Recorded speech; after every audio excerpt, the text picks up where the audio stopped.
cara mencegah penyakit infeksi gitu. Terus bagaimana cara menanganinya gitu.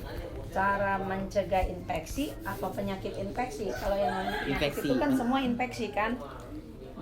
Cara pencegahannya. Iya, cara pencegahan infeksinya. Yang udah didapat dari sekolah apa? Apa itu? Gue nggak tahu. Cara pencegahan infeksi dari sekolah apa aja? Yang dasar aja, yang dasar. Udah belajar belum sih? Udah belajar belum? Belajar tapi Cuma apa sih? online gitu. Gimana sih jadi Oh, iya. belum tatap muka langsung. Belum tatap muka langsung, Iya. tapi online udah materinya. Udah ada. Udah ada kan ya? materinya. Tahu. Yang di itu yang Oh, iya, dikasih udah. Budiang udah ada. Udah ada. Berarti udah punya dasar ya sebenarnya. Kalau infeksi itu sebenarnya apa? Oh betul. Apa sih? Penyakit itu kan didasarinya dengan bakteri. Ah, Nah, kalau dia sudah terinfeksi, berarti kan udah tertular nih, terinfeksi. Berarti kan itu akan terjadi suatu peradangan, ya kan? Nah, yang namanya kita menangani pasien infeksi itu supaya kita tidak tertular, terutama yang paling dasar itu kita harus apa kalau perawatan itu? Sebelum kita terjun perawatan pasien, kita pasti harus melakukan apa untuk diri kita sendiri. Keamanan untuk diri kita sendiri kan. Nah, itu pencegahan pertamanya kalau kita untuk mencegah infeksi itu yaitu keamanan diri sendiri seperti cuci tangan. Itu yang utama. Udah belajar cuci tangan 7 langkah? 6. 6 langkah. Iya. Nah, coba gimana? Pertama. Iya. gue semua. Hafal nggak? Apa? Hafal nggak? Apa? Nah, itu yang harus kita terapkan itu setiap kita mau melakukan apapun untuk mencegah infeksi itu salah satunya cuci tangan.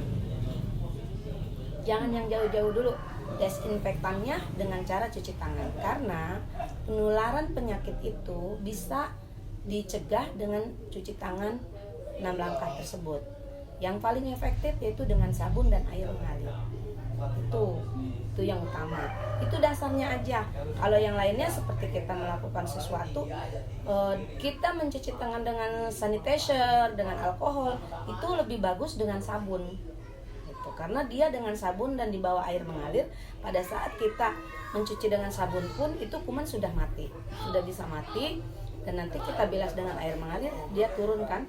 Iya. Lepas dari badan kita, itu terutama.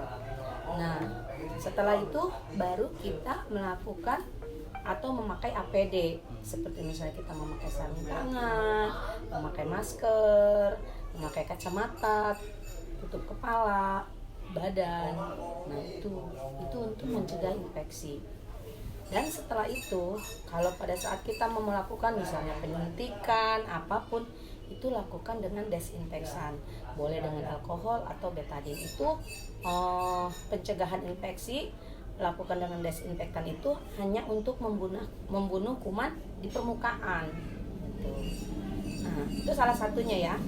Nah, keduanya itu dengan cara sterilisation, misalnya dengan cara merebus alat, membakar alat. Nah, yang efektif itu sekarang kita dengan merebus alat itu selama 20 menit dalam keadaan air mendidih. Bukan dalam keadaan air belum mendidih, tapi setelah air mendidih 20 menit. Ya. Itu yang kedua. Itu untuk mencegah infeksi dengan cara apa? Penularan langsung dari alat kontak ke pasien. Nah, setelah kita melakukan itu baru